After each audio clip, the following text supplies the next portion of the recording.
Hola, ¿qué tal? Bienvenidos de nueva cuenta a Despierta Cristiano. Hoy estaré hablando sobre la entrevista, no hablando, sino más bien leyéndoles la entrevista que realizó el arzobispo Carlo María Viganò, donde asegura que la Iglesia Católica no tiene nada que ver con la Iglesia de Bergoglio o la Iglesia bergoliana. Así es como se le nombra a la nueva Iglesia de Francisco. Gracias a quienes han hecho posible que el canal crezca suscribiéndose. Los invito para que lo vuelvan a hacer y de esta manera cada día seamos más. Gracias de antemano, y quienes no se han sumado, pues los invito para que se suscriban, hagan like, den sus opiniones y también activen su campana para que cada vez que se suba un video, pues usted tenga la notificación. Vamos a nuestro tradicional Ave María. Ave María, gratia plena, Dominus tecum, benedicta tu in mulieribus, et benedictus fructus ventris tui, Iesus. Sancta Maria, Mater Dei, ora pro nobis peccatoribus, nunc et in hora mortis nostre. Amén. Iniciamos.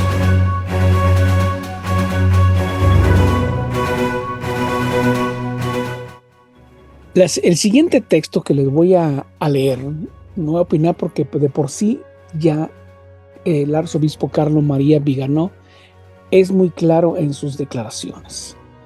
Él concedió una entrevista a Andrea Caldart para Quantium Web, publicado el 20 de diciembre, en el cual pues aclara expresamente, las preguntas son directas, quiero aclarar, pero también aclara directamente lo que está sucediendo en la iglesia. Esta entrevista la puede conseguir aquí en inglés a través de lightsafnews.com. Y la pregunta que hace en este caso Andrea Caldart dice: la iglesia de Bergoglio parece estar revuelta. Muchos fieles siguen viendo cómo este papa excomulga a sacerdotes y a otras personas porque presentan pruebas de que Benedicto XVI nunca renunció realmente al munus petrino. La pregunta es: ¿en qué iglesia estamos viviendo? Pregunta interesante. ¿En cuál iglesia estamos viviendo? Textualmente les leo. Déjenme presentarles aquí el texto para que usted vaya viendo. En la parte verde es donde contesta el arzobispo Carlo María Viganò. Dice: la iglesia de Bergoglio no solo está revuelta, está en pleno delirio. Si esto puede suceder, es precisamente porque ya no es la Iglesia Católica, sino su escandalosa falsificación, porque en lugar del Papa en el trono de Pedro, se sienta un tirano, hereje y usurpador. La supuesta distinción entre munus y ministerio es un artificio producido por el pensamiento hegeliano de Joseph Ratzinger o Benedicto XVI. Lo expliqué ampliamente en mi ensayo sobre el tema, hablando de un papado demostrando. Aprovecho para reiterar aquí un concepto que considero fundamental. Cualquier ataque a la institución divina del papado, y junto con ella a la Iglesia, tiene como objetivo último la transformación del poder sagrado del romano pontífice, que es vicario y lugarteniente de la autoridad única, la de Cristo pontífice, en un poder de origen humano, según el modelo de las modernas democracias liberales de estructura parlamentaria. Esto es lo que la doctrina herética sobre sinodalidad pretende. Socava la constitución divina y la naturaleza monárquica de la Iglesia, querida por su fundador, por su divino fundador, nuestro Señor Jesucristo, que reina no solo de las sociedades temporales, sino también y sobre todo de las sociedades religiosas, es decir, de la Iglesia Católica, cuerpo místico del que Él es cabeza.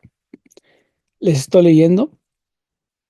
Textualmente dice: si Bergoglio fuera realmente papa, significaría que la promesa del Señor de asistencia especial al príncipe de los apóstoles y a sus sucesores sería en realidad infundada y falsa. Pero esta posibilidad es completamente inconcebible, así como contraria a la fe católica. Si por tanto Bergoglio puede ejercer su propia acción demoledora contra la Iglesia y difundir sus errores, ello se debe a que su aparente autoridad ha sido usurpada con premeditación y alevosía, y como tal es nulo sin valor. Quienes piensan que la crisis comenzó en este pontificado se equivocan. El deseo de alterar el papado romano se remonta al Concilio Vaticano II, que tuvo continuidad en la encíclica de Juan Pablo II en Ut Unum Cinc. Fue confirmada por la anomalía de la dimensión de Benedicto dimisión de renunciar de Benedicto XVI, y luego fue abrazada por Bergoglio, en plena coherencia con sus predecesores, con el documento de estudio, El obispo de Roma, publicado por el Dicasterio para la Promoción de la Unidad de los Cristianos. Redefinir el papado en un modelo ecuménico y sinodal en la típica modus operandi de herejes para ocultar tras vagas fórmulas una acción deliberadamente subversiva, contraria a la fe y a la práctica constante de la Iglesia Católica Romana. Debemos tomar, debemos tomar nota del golpe de Estado urgido por la Iglesia profunda y que llevó al poder hasta lo más alto de la jerarquía católica, a las quintas columnas del enemigo, es decir, de la antiglesia masónica de la sinagoga de Satanás. Eh, la entrevistadora Andrea Caldar le hace la siguiente pregunta: ¿qué medidas considera esenciales para restablecer la confianza de los fieles? A lo que contesta Carlo María Viganò: lo que tú llamas transparencia en lenguaje burocrático encuentra su contrapartida religiosa en saber que estamos siempre bajo la mirada de Dios. Nada escapa a nuestro Señor, ni lo que hacemos, ni lo que vamos a hacer, ni las intenciones que nos mueven. Si quienes prestan su apoyo a Bergoglio y ratifican su fraude actuarán con esta conciencia, ni siquiera le habrían admitido en el cónclave. Para que el golpe de Estado tuviera éxito, era necesario poder contar con una jerarquía corrupta y chantajeable. La corrupción de la voluntad en la violación de los principios morales va acompañada de la corrupción del intelecto en la adulteración progresiva de la fe católica, y aún antes, en la demolición de la filosofía aristotélica tomista, que por ser el único marco filosófico sólidamente anclado en la realidad y por tanto compatible con la revelación divina, debe ser necesariamente eliminada. Y continúa el arzobispo, dice: la revolución en su ontológicamente matriz anticristiana y crística, negó el origen divino de la autoridad terrenal, librando a los gobernantes de su obligación de ejercer poder dentro de los confines del bien como expresión del supremo señorío de Cristo. Esto ha hecho que la autoridad, tanto civil como eclesiástica, autorreferenciales y esencialmente tiránico, tiránico, permitiendo la obediencia cristiana en complicidad servil. Ciudadanos y fieles se han encontrado obedeciendo a poder temporal y espiritual, incluso cuando ha traicionado su propio propósito, desobedeciendo al verdadero y único titular de la autoridad, nuestro Señor Jesucristo, que ha sido confinado por el laicismo liberal y conciliar de la esfera privada de la creencia individual. Sin la ruptura del vínculo entre Cristo Rey y sumo sacerdote y sus representantes en la tierra, nada de lo que hemos visto sucederá o habría sido posible. A lo que sostienen que la acción subversiva de la jerarquía modernista goza, sin embargo, del apoyo y la aceptación universal pacífica del pueblo cristiano, hay que recordarles que 60 años de adoctrinamiento modernista por parte del clero conciliar y 50 años de anarquía herética y sacrilegal en el campo litúrgico han ido poco a poco normalizando los errores filosóficos, doctrinales y morales que la Santa Iglesia siempre ha condenado y combatido. Los pocos que quieren permanecer fieles a la tradición deben comprender que estamos en tiempos de persecución y apostasía, y deben organizarse para resistir a los lobos con piel de oveja y a los falsos pastores. En una espléndida parábola el Señor nos habla de los falsos pastores y de los asalariados, que no se preocupan por las ovejas y nos recuerdan que las ovejas reconocen la voz del pastor. Este es el sensus ecclesiae, que permite a la iglesia sobrevivir incluso en la ausencia temporal y la traición de la jerarquía. La pregunta de Andrea Caldart dice: ¿cómo valora el estado actual de la Iglesia Católica con respecto a los valores tradicionales y la modernidad? A lo que contesta Monseñor, dice: la Iglesia Católica no tiene nada que ver con la Iglesia bergogloriana, que es conciliar, sinodal y ecuménica, perdón, pero ciertamente no católica. Se hace pasar por tal solo para obtener la obediencia de sus fieles, sabiendo muy bien que es precisamente sobre esta mentira de la cual su jerarquía puede ejercer su poder.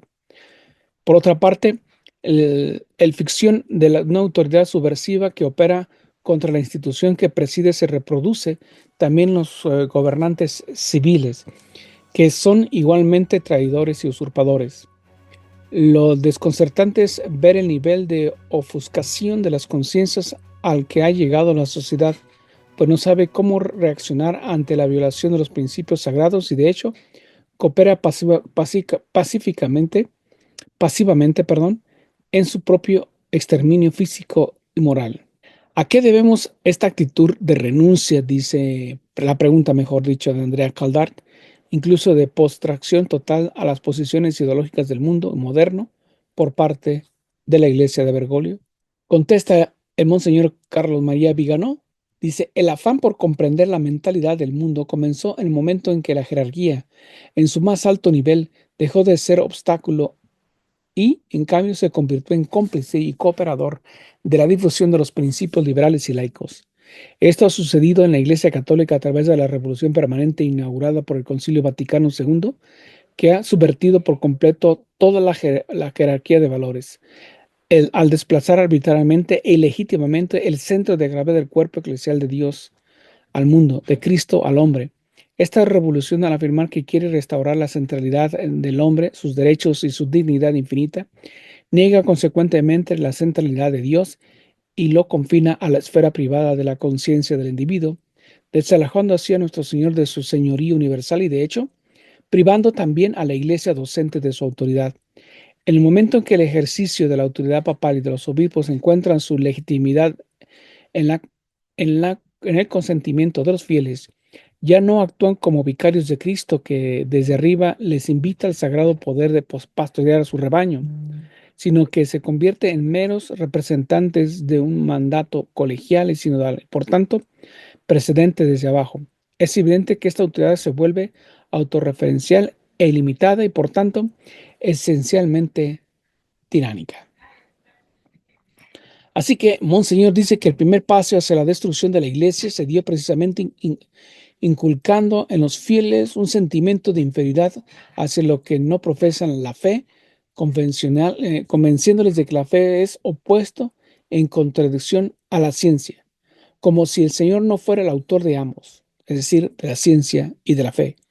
Y por eso se dice que los fieles son crédulos, soñadores, ilusos, que creen en los milagros, en la caída del maná en el desierto, en la curación del ciego del nacimiento o el tuido, en la multiplicación de los panes y los peces, en la resurrección de Jesucristo y en todos esos dogmas y que la Iglesia Católica enseña, pero que una mente moderna, no oscurecida por la usurpación papista, sabe que son solo metáforas y elaboraciones de la comunidad primitiva, una comunidad de impostores en la que la necesidad de dar sustancia a una institución organizada que pudiera competir contra otras religiones supuestamente inventó una serie de mitos. En primer lugar, la divinidad de nuestro Señor. Este es, en resumen, el pensamiento del modernismo que surgió en el siglo XIX, fue condenado a principios del siglo XX y penetró progresivamente en la Iglesia hasta imponerse a ella con el Concilio Vaticano II. En lo científico y no científico, visión de la religión ha convencido al clero y a los fieles de considerarse inferior y merecedoras a lo sumo de una mala disimulada tolerancia, pero ciertamente no autorizadas a sostener una verdad que ahora se considera meramente relativa en lugar de universal. En esencia, el diablo consiguió primero dar el derecho de ciudadanía al error y luego negar ese derecho a la verdad, es decir, a Dios, reservando la ciudadanía solo al error. La coartada inicial de libertad para todas las religiones se ha revelado como lo que es una guerra sin cuartel contra la única verdad de Dios para el triunfo de las muchas mentiras de Satanás, el príncipe de la mentira. Jorge Mario Bergoglio, en continuidad con sus inmediatos predecesores, aunque ciertamente de manera más desarticulada y agresiva, usurpó la autoridad papal para utilizarla contra su propio fin, porque solo haciéndose pasar por papa podía obtener la audiencia inmediata del clero y de los laicos en su plan subversivo. Y son precisamente los que hoy reconocen a Bergoglio como papa legítimo, pero se reservan el supuesto derecho a resistirle y obedecerle en aquellos aspectos que consideran en contradicción con el papado y la doctrina católica, y los que están haciendo humanamente irreversible esta situación en la que supuestamente es vicario de Cristo, es una realidad el principal artífice de la desolación del papado y de la Iglesia Católica. Pienso que en mis cofrades Burke, Sarah, Miller, Schreiner, que desgraciadamente está haciendo un flaco favor a la verdad. Bueno, ahí tuvimos parte, no toda, porque es bastante larga las declaraciones y respuestas de Monseñor Carlo María Vigano. Él dice, pues nada tiene que ver la Iglesia Católica con la de Bergoglio o la Iglesia bergoliana, así como ahora a 500 años de distancia distinguimos entre la Iglesia Católica y la Iglesia Luterana en las próximas décadas. No sé si estemos nosotros, como esta generación que está viviendo estos cambios y esta usurpación, pueden decir, vamos a decir, vamos a ir imaginándonos 100 años a partir de ahora, 2024, diciembre de 2024. En el 2124 estarán diciendo la iglesia de Bergoglio o la iglesia bergoliana o la iglesia de Francisco.